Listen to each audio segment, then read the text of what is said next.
రహస్య సాధనలు యూట్యూబ్ ఛానల్కి స్వాగతం.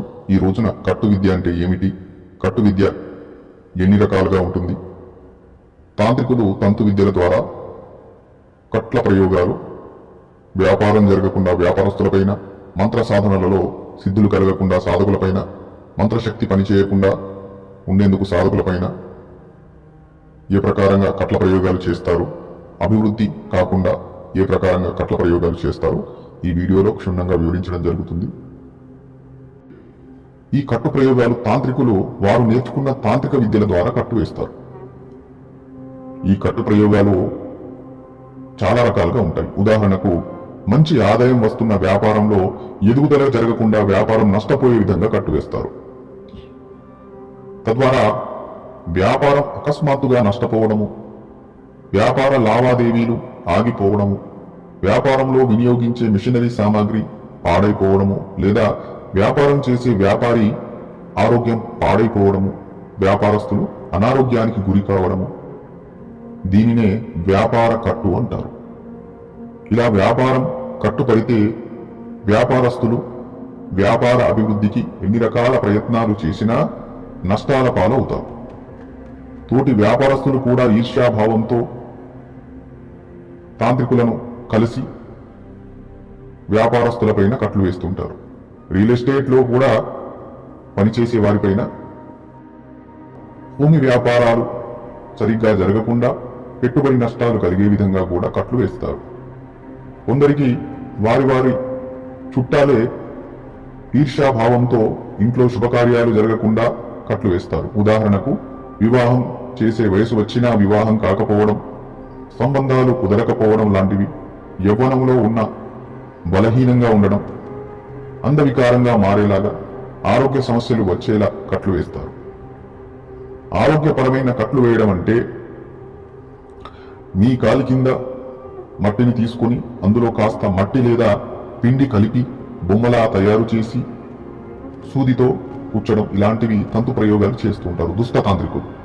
ఇలా తాంత్రికులు చేయడం వల్ల మట్టి బొమ్మకి ఏ చోట సూదితో కూర్చుతారో అక్కడ విపరీతమైన నొప్పి రావడం, ఆ శరీర భాగం పనిచేయకుండా పోవడం లాంటివి జరుగుతుంటాయి. పాదాలపైన, నడుముపైన, నోటిపైన, ఛాతిపైన, తలపైన, మోకాళ్లపైన, ఈ ప్రకారంగా రకరకాలుగా శరీరంలోని అంగాలపైన ప్రయోగం చేయడం వలన పీడిత వ్యక్తి శరీర అంగాలు పనిచేయకుండా ఉంటాయి. నిద్ర పట్టకపోవడము, విపరీతమైన నొప్పి రావడము, శరీరంలో చిన్న బరువును కూడా ఎత్తకపోవడం, అనగా వ్యక్తి యవ్వనంగా ఉన్న ముసలివారిలాగా బలహీనంగా ఉండడము, ఇవి ముఖ్యమైన లక్షణాలు అనుకోవచ్చు. మంచి ఉద్యోగం సాధిస్తే కొందరు బంధువులే ఉద్యోగస్తులపై ప్రయోగం చేపించి వారి ఉద్యోగం కోల్పోయేలా చేపించడము, తద్వారా ఉద్యోగస్తులు రోడ్డు పాలవడము, భార్యాభర్తలకు కాకుండా భార్యాభర్తల సంబంధం దూరం అయ్యేలా కూడా కొందరు ఈ దుష్ట ప్రయోగాలు చేస్తుంటారు. ఎక్కువగా వివాహం జరిగే రోజున తాంత్రిక సామాగ్రి పెళ్లి జంటపై విసిరి ప్రయోగం చేయడం లాంటివి, సంతానం కాకుండా కూడా కట్లు వేస్తుంటారు. తద్వారా పిల్లలు పుట్టకపోవడము, గర్భంలోనే పిల్లలు చనిపోవడము, ఒకవేళ దైవ బలం వల్ల పుట్టిన పిల్లల్లో ఆరోగ్య సమస్యలు రావడం జరుగుతుంటుంది. కఠోరంగా దీక్షలు చేసి మంత్రసిద్ధులు పొందిన వారి విద్యలు పనిచేయకపోవడము, సాధనలు చేస్తున్న సమయంలో అనుభవాలు కలగకపోవడము, జపం చేస్తున్న సమయంలో నాలుక తడబడుతూ ఉండటం, మంత్రం జపిస్తూ ఉన్న సమయంలో దృష్టి ఎక్కడికో వెళ్ళిపోవడము, ఏదో ఆలోచించడం, ఈ ప్రకారంగా ఇలాంటి ప్రయోగాలు రహస్యంగా తాంత్రికులు అమాయకులపైన ప్రయోగిస్తుంటారు. మాటిమాటికి కింద పడడము, లేదా వాహన ప్రమాదాలు మాటిమాటికి జరగడము లాంటివి కూడా కట్టు ప్రభావాలే అయి ఉండొచ్చు. రైతులకు కూడా పంటలు బాగా పండకుండా పొలాల్లో, చిలకల్లో తాంత్రిక సామాగ్రి పాతి పెట్టడం, ఉదాహరణకు రాగి యంత్రాలు కావచ్చు, ఒంటె బొక్కలు, పంది బొక్కలు లాంటి సామాగ్రి, ఇలాంటి తాంత్రిక వస్తువులను తాంత్రికులు సిద్ధం చేసుకుని రైతుల భూముల్లో కట్టు వేయడము కొరకు పాతి పెడతారు. ఇలా ప్రయోగించిన తర్వాత రైతు ఇంత కష్టపడ్డా లాభాలు రాకపోవడము జరుగుతుంది. అలాగే సవారీ కట్టు తాంత్రిక ప్రయోగం అంటే మనం చూస్తుంటాం, సవారీ వచ్చిన వారు చిన్న చిన్న సమస్యలతో వచ్చే వారి సమస్యలకు పరిష్కారం చేస్తుంటారు. అలా దైవశక్తి సవారీ వచ్చే వారికి కూడా సవారీ రాకుండా కట్టు ప్రయోగం వేయడం జరుగుతుంది. అలా చేయడం ద్వారా శరీరం పైకి సవారీ రాదు. ఎంత ప్రయత్నాలు చేసినా ఒకవేళ సవారీ వచ్చినా మాట రాదు, నోరు కట్టుపడదు.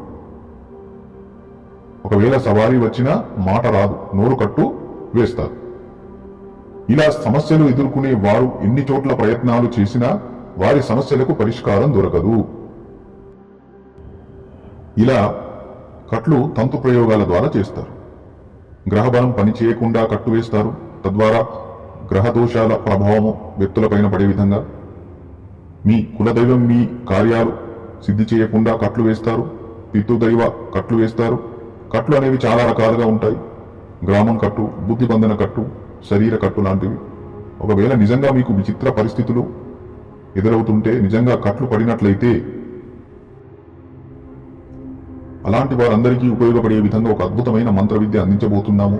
ఈ విద్య ద్వారా తాంత్రికుడు వేసే అన్ని రకాల కట్ల నుంచి విముక్తి మీకు కలుగుతుంది. అలాగే వీడియోలో చెప్పబడిన అన్ని సమస్యలకు పరిష్కారం దొరకవచ్చు.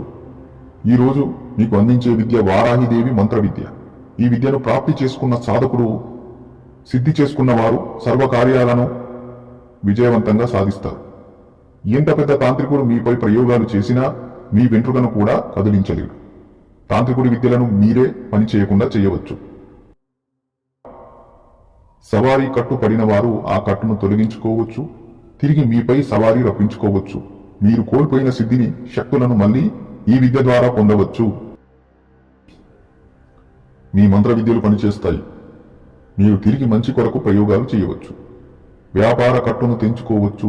మీ వ్యాపారాన్ని అభివృద్ధి చేసుకోవచ్చు. మీపై ఎవరు ఏమి ప్రయోగాలు చేయకుండా రక్షణ పొందవచ్చు. మీ కుటుంబ సభ్యులకు రక్షణ కలిగించుకోవచ్చు. వ్యాపార లాభాలు, ఇంట్లో శుభకార్యాలు జరుగుతాయి. ఇంటి దైవం అనగా కులదైవం కట్టు తెంచవచ్చును. ఇష్టదైవం కట్టు తెంచవచ్చును. పితృదైవ కట్టు తెంచవచ్చును. ఈ అద్భుతమైన విద్య ద్వారా వందల రకాల కట్లు వేయవచ్చు, కట్టు తీయవచ్చు కూడా. ఈ వారాహి అమ్మవారి విద్యలో మీకు 3 సిద్ధి మంత్ర అనుష్ఠానాలు చేపించడం జరుగుతుంది. మొదటి మంత్రము వారాహి అమ్మవారిని సిద్ధి చేసుకునే మంత్రము. రెండో మంత్రము వారాహి కట్టు విప్పు మంత్రము. సమస్త కట్లను తెంచు మంత్రము. 3వ మంత్రము. మీరు కూడా మీ స్వీయ రక్షణకు కట్లు వేసుకోవచ్చును. దేహరక్ష, ఇంటి రక్ష, వ్యాపార రక్ష కట్టు లాంటివి. మొదటి మంత్రం ద్వారా అమ్మవారి సిద్ధి కలుగును. తద్వారా అమ్మవారి ఆశీర్వాదం మీపై, మీ కుటుంబంపై, మీ వచ్చే 7 తరాల వరకు అమ్మవారి ఆశీర్వాదం మీపై ఉంటుంది. ప్రతి ఇంట్లో సభ్యులలో కనీసం ఒక్కరైనా ఈ విద్య సిద్ధి చేసుకుంటే సరిపోతుంది. ఇంకా వాళ్ళను గాని, వాళ్ళ కుటుంబాన్ని గాని ఎవరు ఏమీ చేయలేరు. శత్రువులు మీపై చేసే ప్రయోగాలు ఫలించవు. ఫలించకపోగా తిరిగి వారిపైనే ఎదురుదాడి అమ్మవారు చేస్తారు.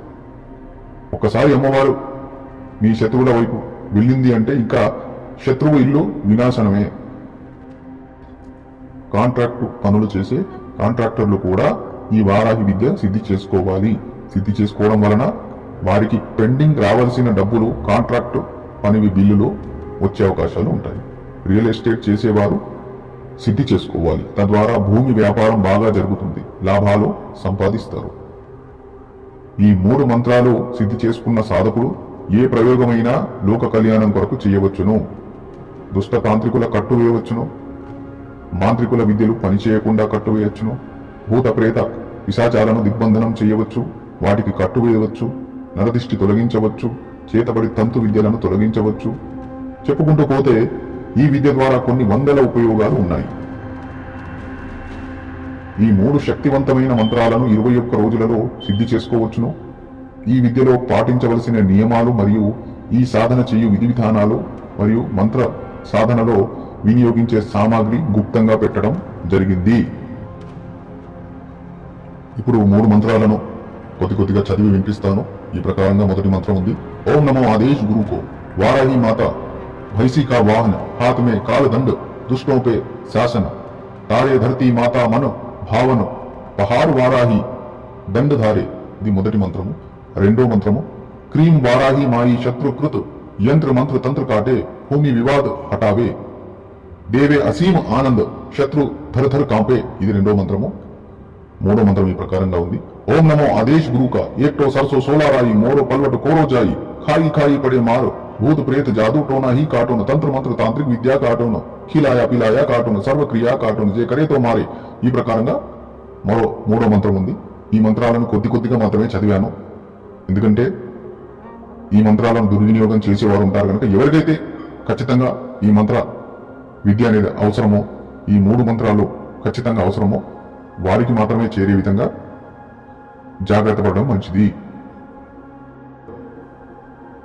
అలాగే మా ద్వారా ఈ సాధన చెయ్యాలి అనుకునేవారు మమ్మల్ని సంప్రదించండి. మా పర్యవేక్షణలో మీకు ఈ సాధన చేపిస్తాము. కానీ గుర్తుపెట్టుకోండి, సాధన అనేది 11 రోజులు లేదా 21 రోజులు ఈ ప్రకారంగా అనుష్ఠానాలు చేసుకునేది కనుక సాధన చేయగలిగితే మాత్రమే మమ్మల్ని సంప్రదించండి. సాధన చేసే వారికి మాత్రమే మంత్రాలను అందిస్తాము. ఈ సాధనలో వారాహిదేవి అమ్మవారి సిద్ధి విగ్రహము, జపమాల, ఆసనము, ఈ సామాగ్రి తీసుకొని మీరు సాధన చెయ్యాలి. అనగా విధి విధానాలు నియమనిష్టలతో చేయాలి. ఎలా పడితే అలా చేయకూడదు. డైరెక్ట్ గా మాల లేకుండా, సాధన సామాగ్రి లేకుండా సాధన చేయకూడదు.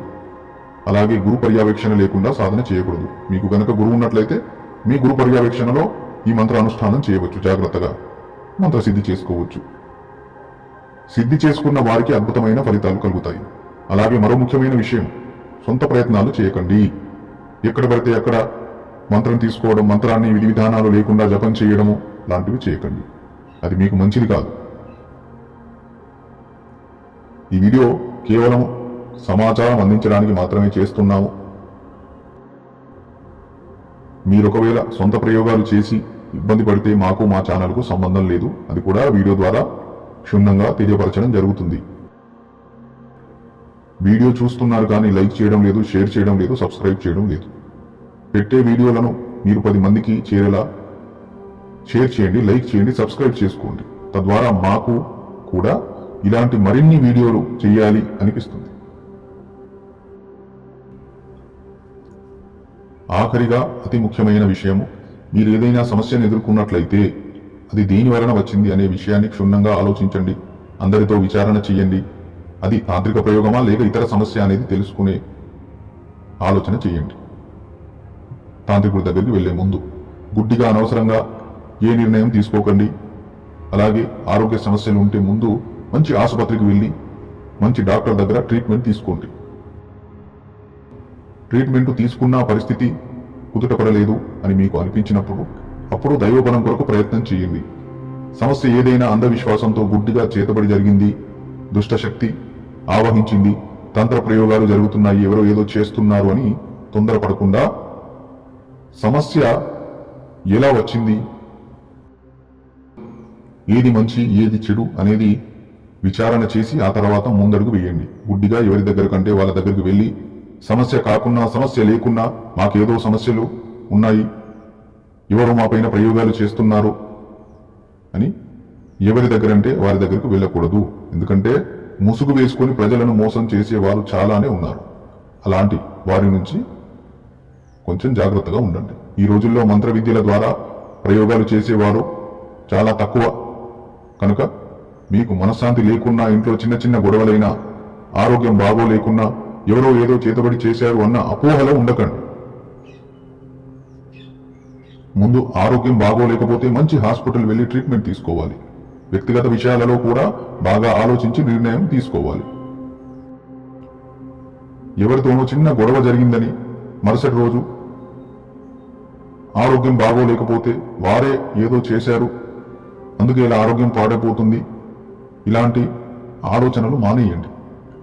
ఈ రోజుల్లో ఎవరి జీవితాల్లో వారు బిజీగా, వ్యస్తంగా ఉన్నారు కనుక నిజంగా తాంత్రిక ప్రయోగాలు జరిగితే చాలా జాగ్రత్తగా ఆ సమస్యల నుంచి బయటపడాలి.